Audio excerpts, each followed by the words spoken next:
Mirëmbrëma të nderuar teleshikues, pak prej nesh e din që jashtë kufive, larg prej këtej, ndodhen njerëz që ja dedikojnë përditshmërinë e tyre, jetën e tyre, kërkimeve shkencore, duke kërkuar në arkivat e Europës për të gjetur fakte të jashtëzakonshme, të cilat nëse nuk do të ishin kërkuar nga këta njerëz, ndoshta nuk do t'i kishim mësuar as ne. Kam kënaqësinë të kem sonën të ftuar njërin prej tyre, quhet Pjetër Llogoreci, mirëmbrëma mirë se erdhët. Studiues, aktor, patriot. Jetoni në Vjenë prej gati 20 vjetësh, merreni pikërisht me këto gjëra që unë përmenda në fillim të intervistës, por ne do ta fillojmë në fillim këtë intervistë me pyetjen për Dom Nikol Kaçorin, i cili vetëm pas 94 vitesh, eshtrat e cilit pra kanë mundur të vinë në kishën e Durrësit në mos gaboj. Po. Si u bëi mundur gjetja e tyre, si u negociua për t'i sjellë këtu, sa vështirë është zoti Llogoreci të merresh me këtë lloj kërkimesh kaq larg Shqipërisë, gati pa pasur ndihmë, sigurisht ndihmën e shtetit jo, po vetëm nëse mundesh të bashkëpunosh me shqiptar jashtë kufive, apo të kesh edhe bashkëpunim dhe korrespondencë me shqiptarët në Tiranë. Në fakt, shteti austriak ka shumë dashamirës me ne shqiptarët. Edhe ndihmon me shumë projekte, ndihmon me shumë shpenzime, me shumë lek, euro. Edhe unë kam pas fatin me punu për një institut që ishte projektet e Austrisë për Europën lindore, ku ndodhte Shqipëria. Unë isha referenti për Shqipërinë. Kështu që disha se ku me prek, se me thënë disha ku janë projektet ma dëmethënëse, ma pikante. Edhe ai shefi im ishte shumë dashamirës. Kishte qenë vetë 2 herë në Shqipëri, po kur ishte keni ri. Edhe kisha marrë vesh prej shqiptarëve që jetoshin në Vjenë përpara meje, që Dom Nikol Kaçori kishte vdek në Vjenë. Ai ka qenë fatkeqësisht i smur prej nga smundjet e moshkrive, ka ardhur në sanatorium si çdo mukuru. Mirë po, ka vdek jo nga moshkrit, ka vdek nga plasja e stomakut. Sepse kam gjetë në arkiv, kam gjetë skedën e vdekjes, ku thotë që diagnoza e vdekjes është plasja e stomakut.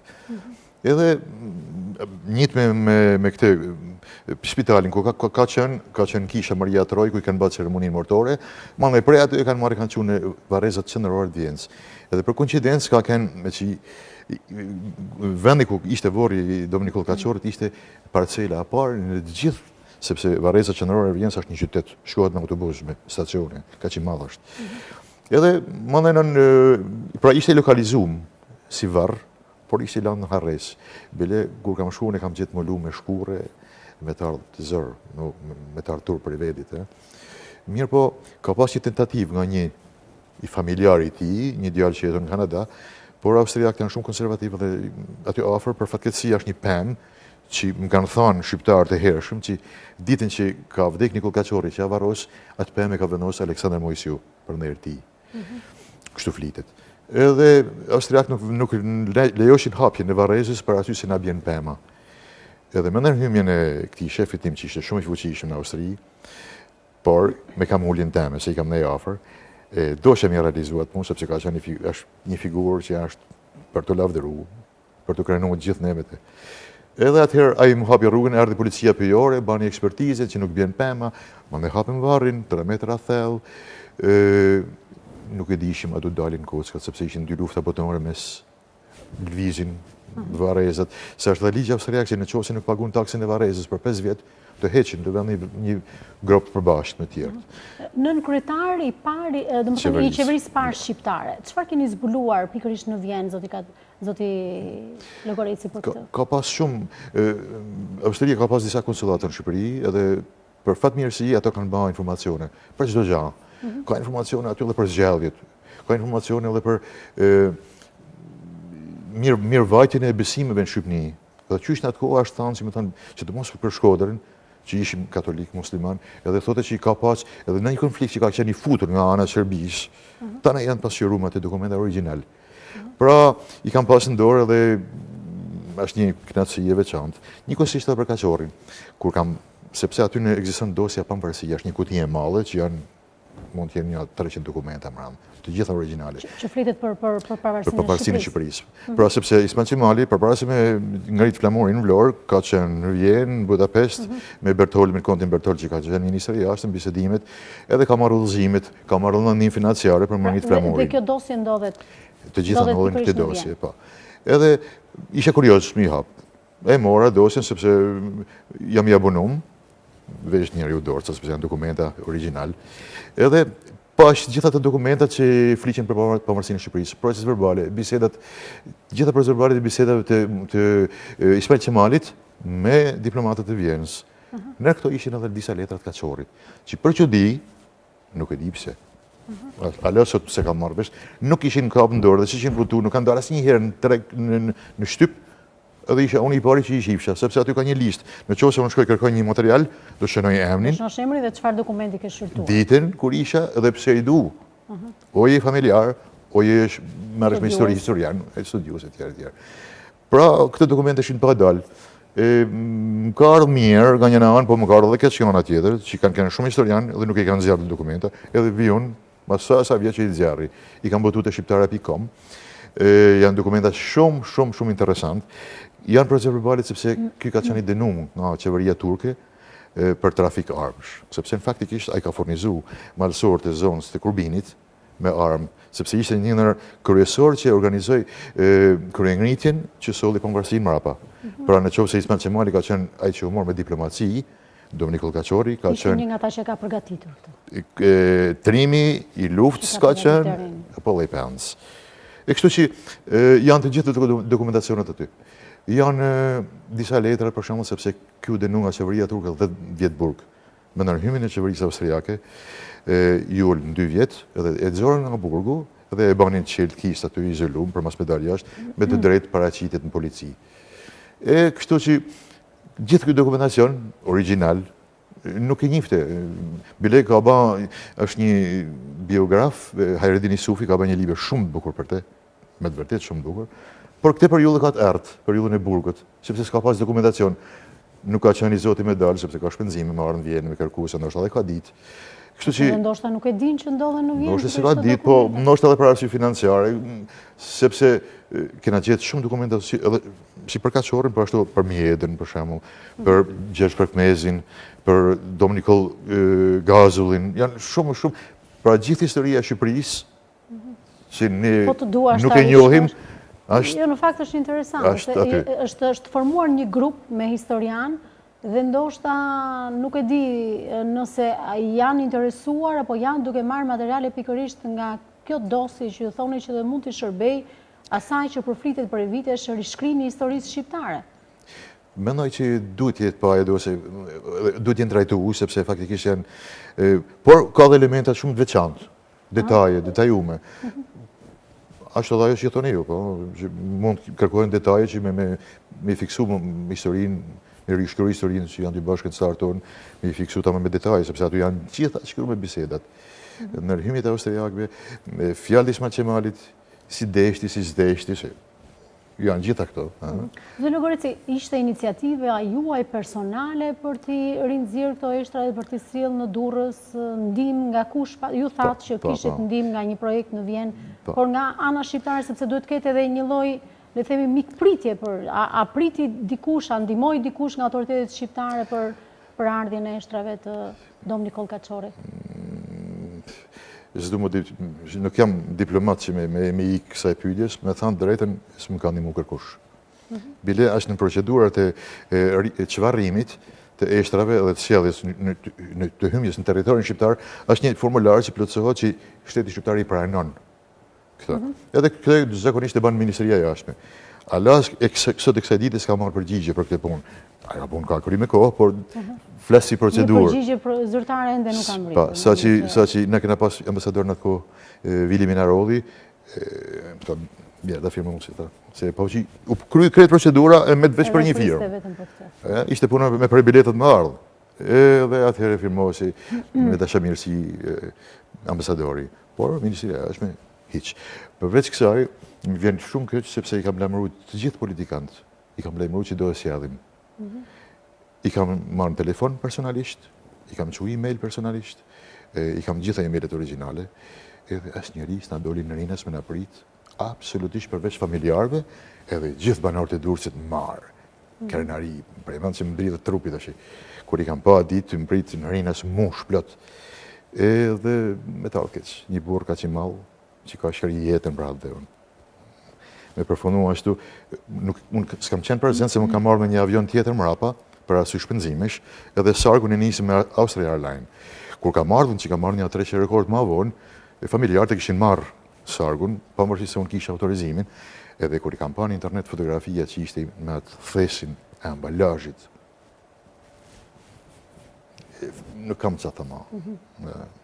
Zë Lugurici, nga dokumentat që keni arritur të shfletoni, të lexoni, të studioni, çfarë lidhje tjetër ka pasur Dom Nikol Kaçori me vjenën zyrtare? Ky ka qenë burr I mençëm, dihet e punë edhe poliglot, I shkolluar në Zvicër. Por për të bërë qendresë kundër turkut, ja dash mu lidh me dikën. Edhe ky ka qenë lidhën me Italinë, me Vatikanin, po njëkohësisht edhe Austria ishte perandorie e madhe, fuqishme, edhe jo do të mu lidhë me Austrinë, me që ditë edhe gjermanisht. Edhe shumë armë I ka siguruar nëpërmjet kësaj linje, I ka sjellë në Trieste, armë, barot, fyshek, edhe mandej I ka prunë Durrës me anë të anijeve transportit që kanë ardhur në atë kohë, kryesisht ka qenë austriake. Edhe bile për atë punë edhe nune, e pa ditë dikush, ose e kanë surveju turqit edhe u dënu. Ky ka pas lidhje me kryesisht me Ministrinë e Jashtme, ka pas shumë marrëdhënie. Unë kam gjetë për shembull në të tjerat, po përmend një letër që është shumë e bukur. Është shkollë diplomacie dhe letra është si memorandum.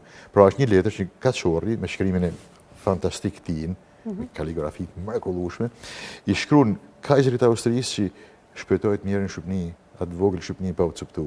Edhe kanë vëllë firma edhe 2-3 tjerë, janë Abdi Tuptani, nuk e di se kujtoj tash. Janë edhe 3-4 tjerë që I ka pasur në Durrës, që kanë një grup që kanë punuar për Shqipërinë. Por është krimi I tij, është shkrimi I tij, ka nisë ky në emën e tij, pra mrekullinë. Por gjithmonë I ka ndaj diplomacisë afër sepse e ka kuptuar kryesisht edhe me konsullin Halla që ka qenë në Durrës, me diplomaci kryhet kjo punë. Njëkohësisht a detyruar ndaj I fshehun disa vite me radhë në mërësitë e Kurbinit, që mos më randur të tushve se po kërkoshin për me arrestu. E kështu që pak me miqësi që ka pas ndërtuar në botën perëndimore, pak me inteligjencën e tij, pak me dashurinë e popullit për liri, ka arrit aty ku arriti me realizuar atë që më vonë erdhi pavarësia.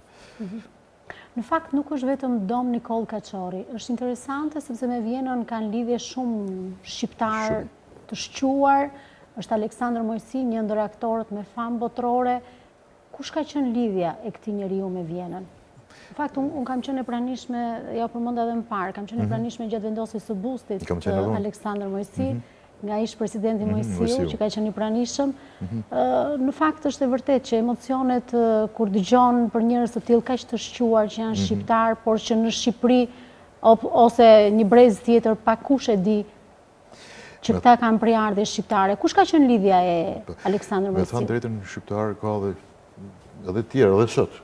Shqiptarë që kanë bërë emrin, për shembull kamjeshtërin e Mallagim Huqi, që është kolos. E kam pasur para një muaj në studio të ftuar. Është kolos I muzikës. Por po kthehem prapë te Mojsiu. Mojsiu ka qenë me origjinë shqiptare, e din austriak thonë është Ioni, gjerman thonë ai Ioni, italian thonë ai Ioni, sepse është krenaria, është burr I madh.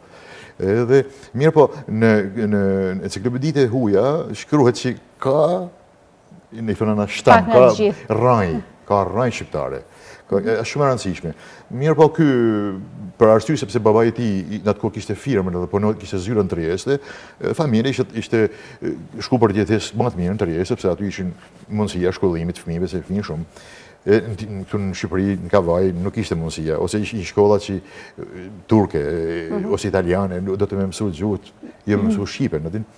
Mirë po, mandajnan jati ka pas fatkeqësi se u mytën 8 anije me mall në det edhe humi gjithë pasunin. Atëherë, fatkeqësisht familja u nda ndysh.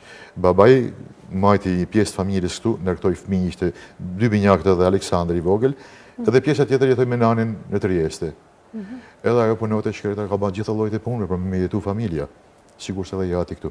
Dhe gjithë këto informacion ju e keni zbuluar nëpërmjet hulumtimin të dokumentacioneve që keni gjetur në Vjenë? Sepse, fatmirësisht e shoqja ati ka qenë edhe kolege aktore, Johana Tervin, por ka qenë edhe si menaxheri ati, si sekretari, menaxheri. Kur ka filluar Aleksandër Mojsi të ai ka ardhur 19 vjeç, ka ardhur 1898-ën. Ka ardhur në Graz si herë, sepse nëna ati ka pas i prift kushrinj aty në Graz, e ai ka premtuar që marrën e pa shkolloj. Mirë po ky tip ekspresiv. Edhe aja transferu, ka ndru vend, ka shku në Salzburg, kështu që këtia dash më me përballu vetë jetën, edhe a transferu ka në Vjenë. Më ne ka marrë dhe nanen me 2 motrat në Vjenë, e aty ka pas një vështirësi, sepse sikur një gjithë, se integracioni është lahtari. Unë për vetë, unë kam shku i malë, e kam pas, e ka shku më e ri, po prep në një vend si Vjena, që është kulturë kretësisht tjetër me temperamentin tonë, me kulturën tonë, është vështirë më integrua, duhet luftë e madhe, duhet shumë energji. Edhe ai ka fillu me punu i shkreti si mësus për fëmit që i vinshin mësus italishtit. U lejmëru sepse ka pas zanë, ka që të bukur, sepse i thoshin që ti banë për tenor. U lejmëru në konservatorin e Vjenës, edhe për fatkeqësi një mësus me origjinë italiane, që ishte profesor aty, i tha, mos shumë kohë, që ti zbanë. Ky ishte si i tremën ka kanë nga periudha e integrimit, nga vështirësitë e integrimit, kishte një llom shpi. Aty ky shkreti punon të jepte mësime, arrite me bledh 2-3 panine me pak salam ja që u ndark familjes, kaq vështirë kanë jetu. Edhe u trem tha, po më hum jeta, si më thonë, një drejtim që unë s'kam ardhur. Atëherë ka filluar me punu si na i thonë atje statist, këtu i thonë figurant në teatr. Figurant. Në teatrin e qytetit Vjenës. Pagesë pak të vogël shumë. Mirë po, aty ka pas shans për mëndin, sepse u bate një konkurs, edhe shpesh teatri Vjenës, kërë 2-3 vjeç merte elementat ri për mi punësu. Edhe kjo aparaqit konkurs. Ka mësu 2-3 monologje, edhe aparaqit para 3 profesorët, 3 aktorëve. I kam edhe emrat, po së më kujtohen. Edhe aty ka marrë të verdiktin që ti veç për aktor zbën. Ti gjithë që mund bësh, aktor zbën është kur. Edhe gjatë që është që ditë drejtori teatrit që ka kënë simpatizant të ti që e ka pa diçan të është që ditë. Edhe, por momenti ma i bukur është i butum, faktikisht, po unë e kam ledzu për që kumë për dorës grus të i, po kjo e ka butu edhe vetë, një tregim të kujtimit e tia. Momenti që është taku me Kainci ka kënë maj madhi aktor i Gjermanëve. Edhe të Tartufi Molierit, Mojsiu ka kënë shqiptori i ti, Shull Mehmets. Edhe një moment, Kainci u sjellë dhe i thote mbjerë pelerinen. Edhe kur a sjellë, kur ka hasë në sytë e ti, ka harru dhe tekstin. Imagino ka që është step, që ka harru dhe tekstin. Edhe kur ka dalë, sufleri i ka folë, i ka diftu tekstin, ka vazhdu që faqja, ose një nërpremjet vogël. Kur ka dalë në gjepin e skens, i ka thanë këj njeri do bëhat i malë. Pra në një monje, mërnje, afronje, pëse do bëhat i malë. Ata i ka nërprejta në rrugë, atëherë drejtori teatrit Vjenës, të mazdash me lëshuk të element, se ka kuptu që ka diçka më ranë, e ka qunë Prag, të një mik i ti, drejtori teatrit, të Deutsche Theater in Prag. Aty ka jetu këja 3 vjetë, ka marrë rolet kryesore, aty ka fillu ka babëm, po ka ba dhe jetë shregullt. Ka ba jetë klubesh, ka kënë edhe, i ka pas shumë qef gratë. Dhe kështu që i ka ba jetë shumë shregullt, por ka pa që vuni kamtë, u baj njoftun, të që i duhet një stat tjetër zhvillimit për te me disë për para, me ba karrierë. Atëherë ka vendosur për me shku në Berlin. Edhe ka taku, fati ka ba më taku me Max Reinhardt, pra është një dyshe që Max Reinhardt pa Mojsiun s'do ishte askush, po dhe Mojsiu pa atë s'do ishte askush. Ishte një duet që kanë ba rreth 17 vjetë bashkë, dirë që Mojsiu më në dorin vedi, dori i pa më varën e vendosi me baj karrierë me lëvizje për Amerikë, me shku me marrë me filmin e me. Kështu që u stakune, por aty më ne ka marrë. Kur është zbuluar për herë të parë që Aleksandër Mojsi ishte me prejardhje shqiptare? Ju më thatë që nuk flite fare, nuk di fare që ishte shqiptar, a I vetë mes emocionesh në një shfaqje në Mosgaboj ka thënë që jam krenar, që jam shqiptar? Me fjallë, gjitha dokumentet që janë në një muri, janë në qindra, që kam kalu në përdur, copa gazeta, gjithfar, letra, informacione, që I kanë rrëllë fansët e tima dhe I kanë falë teatrit. Nuk kam gjithë kërkun dhe tashi, që ka thënë vetë, që jam shqiptar. Nuk është gjetur një dokumenti të pavarësisht se thuhet, nuk është gjetur. Unë për veti nuk kam gjetur. Kurse për tjertë nuk digja. Kurse manena rinia studentore shqiptare në Vjenë, me rastin e fest flamurit, kanë ba një fest dhe kanë ftu. Edhe ky aty është botu me në gazetën e studentore të tyne, e kam unë në shpi gazetën, që thot që ka puth flamurin dhe ka thënë që unë jam krenar që mes jush jam krenar që jam shqiptar. Me fjallë, ky është informacioni që kam unë. Pra, vetëm në këtë moment. Po pastaj në gjatë shërtimit të dokumentacionit, del që ka babajnë shqiptar, del që është... Sepse për fat, du të me thanë, por në fakt, a I ka qenë ishtërngumë, sepse kur ka qenë në Gjermani, në kohën që kërju partia naziste, kjo është shiku se qifut. Mojësiu, është qifut. Edhe e kanë përnjek, e kanë kërju shtirësi që e kanë pengu me ecë për pare, e kanë pengu me lujt në skenë, e kanë pengu sa që nuk pat rrugdalje. Jam kurioze, a I konkursi që mori pjesë në Vjenë dhe juria e përbër nga 3 aktorë. A profesor Bali, që nuk banë. Ka qenë thjesht një mënyrë për ta penguar, ka qenë ndoshta dhe, le të themi, nuk ka qenë I zbuluar deri në atë kohë, mojësi që mund të ishte një aktor I madh, ka qenë pa aftësi atyre për ta zbuluar, apo ka qenë një dashakeqësi? Kishim me thanë të dyja bashkë. Të shte këtë është mendimi jem, Po, sigurisht. Mendimi jem. Sepse, në fakt, janë shumë konservativ. Edhe unë e di që unë kam jetu një vjetë në teatr aty, edhe e di konkurenca, ku si ku do.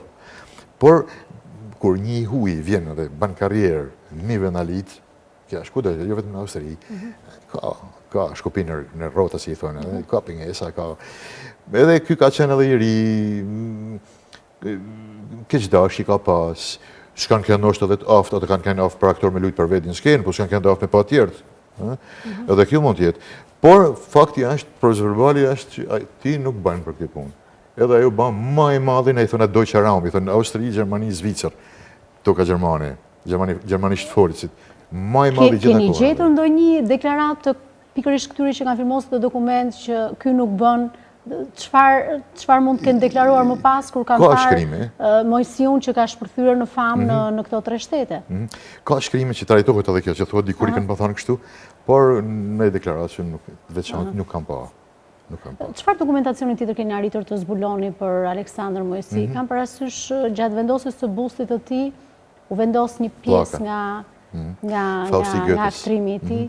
A ka të regjistruara origjinale shumë të tilla? Shumë të tilla. Po qëndrojnë në Vjenë. Ka pasur ndonjë tentativë për të kërkuar diçka të ngjashme në Shqipëri, qoftë për ta pasur në një kënd në muze për të... Nuk e di, po unë kam sjellë një album që firma Gariola, është një shtëpi botuese austriake, e ka bërë rastin e 70 vjetorit saj, ku ka vendosur gjitha pjesët më të famshme të historisë saj.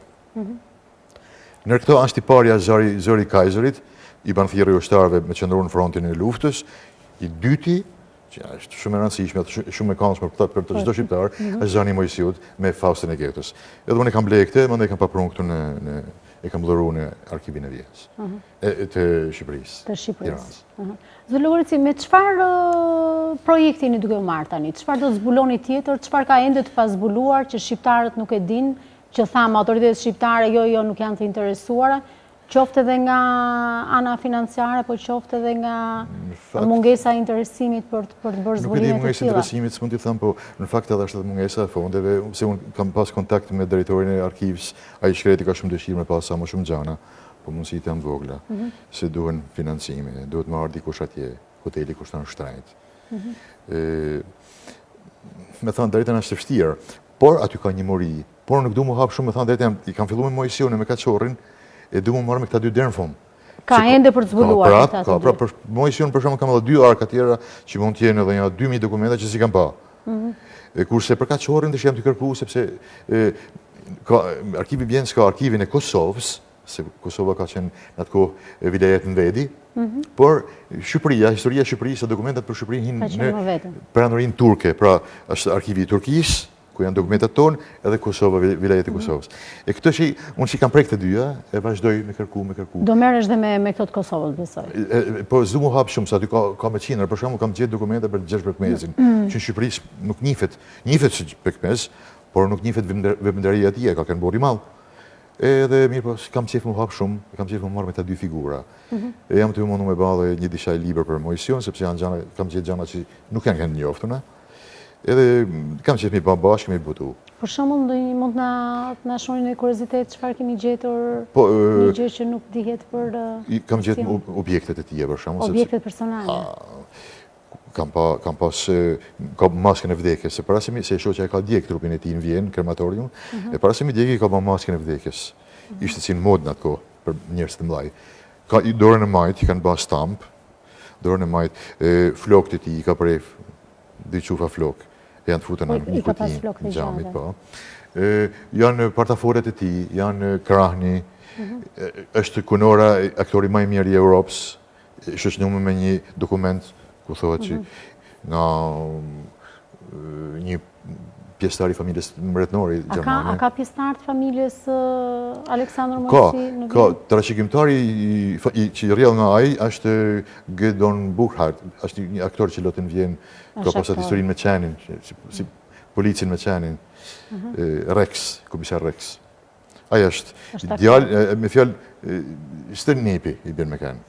Që ka pas 3 gra në fakt. 2 të ligjshme, 1 e të paligjshme. Për me këtë paligjshmen, që ka kënë e dyta, ka pas edhe një vajzë, të shky është djali kësaj vajzë. Aja është aktor, edhe aja është aktor i famshëm. Po aja është krenar, se unë kam me te korespondencë. Ka pasur në një kështu në deklarat në interesim nga mediat shqiptare? Ka kënë iftu më këtu. Ba një promovim libri që ka ba një Gjerman për Moision, ka qenë edhe ky, Gidon Buchhardt. Edhe e kanë pritë të presidenti, edhe ka shumë impresionit mira. Zë Logorici, di që keni luajtur dhe ju, keni qenë aktor për një farë periude në Vjenë? Po, kam pas fat, mas Moision. Vjen i fje si komike, po ishte fat i malë, sepse unë jam i pak bjera mele dhe ty pa këta projekte flyer si ndajnë, ishte i numër telefonit, u lajmërova për një casting edhe fitova. Më ne kam pasi kontrat një vjetë me teatrin e Vjenës, edhe po gjithmonë me, na i thona, aksentin e huj, sepse dvet i kanë dvet, ku ka nevoj për aktor që kanë aksent huj, bëndë në kërkojnë, kështu dhe gjajnë, zgjadhin dikam. Edhe unë kam lujt një vjetë atje, kena ba një shfaqe që, sepse tema integrimit është tema qendrore, në ta në Evropën përndimore. Pse ka shumë të huj, edhe për me na integru sa ma shpet, për me zbut problemet, ato japin, bajnë projekte. Edhe aty më nënën kështë i projekt për këtë integracionin e të hujve, kena kanë 400 sa vetë në casting, 30 vetë ka zgjallë regjizorja, ka ba një dramë, historit tonët të aratisjes, edhe aty më nënën, po e ka thurë bukur, sepse jo vetëm tragedi, sepse me një histori që janë të regu në atë skenë aty, është drillë tanë publiku, për shumë kena pas një vajzë që viti nga Somalia, i kështë e marra i kontrabandisti, ishte marrë parët nga nana asoj se doshin martu me zërë, që ishte 14 vjeqe, edhe ku me shku në Europë, edhe kishte përdhunu gjithë rrugës, edhe ajo të regote historinë e saj, imaginot është një femën, të shi ishte 15 vjeqe, u driferote, u drillte edhe shkote. Na kena ba një muj prova, të një historitë e njëri tjetër, të një muj kena kënë që traumatizumë, ty kja për ditë, e ty rrok njëri tjetër, dirë që mësumë ata historina që në u bane kostumë. Ju bëm të vetë. Pra publikun ishte për Vjenese dhe mos, thoshë, si kena ditë që keni kash probleme, ju, ka problemet e ngrimit, edhe një Austriak me për unë Shqipni, dhe dërimisht, sa të mësojnë adresat edhe rrugët a bol, jema tjerat e tjerat, mentalitetin. E keni mbyllë me aktrimin, do të vazhdoni të gërmoni në... Jo, kam projekte prep. I bëjmë projekte Belejna të bëj film, Qau Sheri, është një regjizore që ka linë në Bosnjë Hercegovinë, po ka marru shkollën në Vjenë, ka ba 2 filma shumë famshëm, njoftën në Gjermani, në Austri, edhe aty bëjnë projekte dhe jo me ne të hujt. Është një call shop ku ne telefonojmë me familjet. Herë zemërohena me hallet tona, herë kjajmë, herë qeshim, herë shajmë, ke parasysh shpërthimet e një të hujt me problemet që i ka në vendin e huj. Edhe ke ka bashku, po i ka ba, nuk kina liber, si me dhe skenar, po improvizon. Edhe ashtu dalë filmit, në fund mujit maron filmi, edhe do dalë një janar, po është përmendimet e më shumë i bukur. Unë kam pa da gjanat vogla, po shumë i bukur. Zë Llogorici, është e vështirë të integrohesh në një vend, sidomos në një vend si Vjena, ju më thatë që keni 18 vjetë atje, besoj tani, i keni zgjidhur këto problemet e integrimit. Po, i kam zgjidhur problemet e integrimit, po është e vështirë, me thonë drejtë. Unë kam shku dhe i malë, në fakt. Unë kam shku 45 vjeç, edhe është ndërnyshe një iri, bërbalon ma shpet, fëmijët e mi kanë mësuar gjermanishtin për 3 muaj, edhe janë sot si austriak njësoj, si do thonë. Po, për mua ka qenë e vështirë, sepse kena mentalitet tjetër, sidomos unë Tirana me Shkodra me Tiranën edhe kam ndron mentaliteti. Unë kur vi këtu edhe flas ndryshe edhe kam komportim tjetër kret edhe në kafe, jo më në Austri. Ta kam llafin që ka vënu integrimi me gjuhën, me punën, sepse ma dash me bëha shkollë për i fillimit, pra unë kam vendosur me punu që s'bajnë austriakt, që me fitu bukën e familjes teme. Edhe kam vendosur, kam fillu me punu me sakatët. Kam punu 7 vjetë me sakatët, po ma si marrova social pedagogë, ka 3 vjetë shkollë, ma da shumë marrova. Me personat me aftësit kufizuar. 45 vjetë, 3 vjetë shkollë, e shefshtirë shumë. Zoti Llogorici, unë i falenderoj shumë, uroj të vijoni punën tuaj kërkimore, të gjeni sa më shumë fakte interesante, të zbuloni sa më shumë për gjithë ata shqiptarë që kanë jetuar dhe kanë punuar për edhe qofte edhe për këtë liri që ne gëzojmë sot. Ju falenderoj dhe njerë dhe uroj suksese me punën tuaj kërkimore në Vjenë. Faleminderit. Të nderuar teleshikues, intervistën me zotin Pjetër Llogorici, ndiqni sërish nesër i transmetim në 12:30, bashkë do shihemi nesër në mbrëmje nga Unat në Mirë.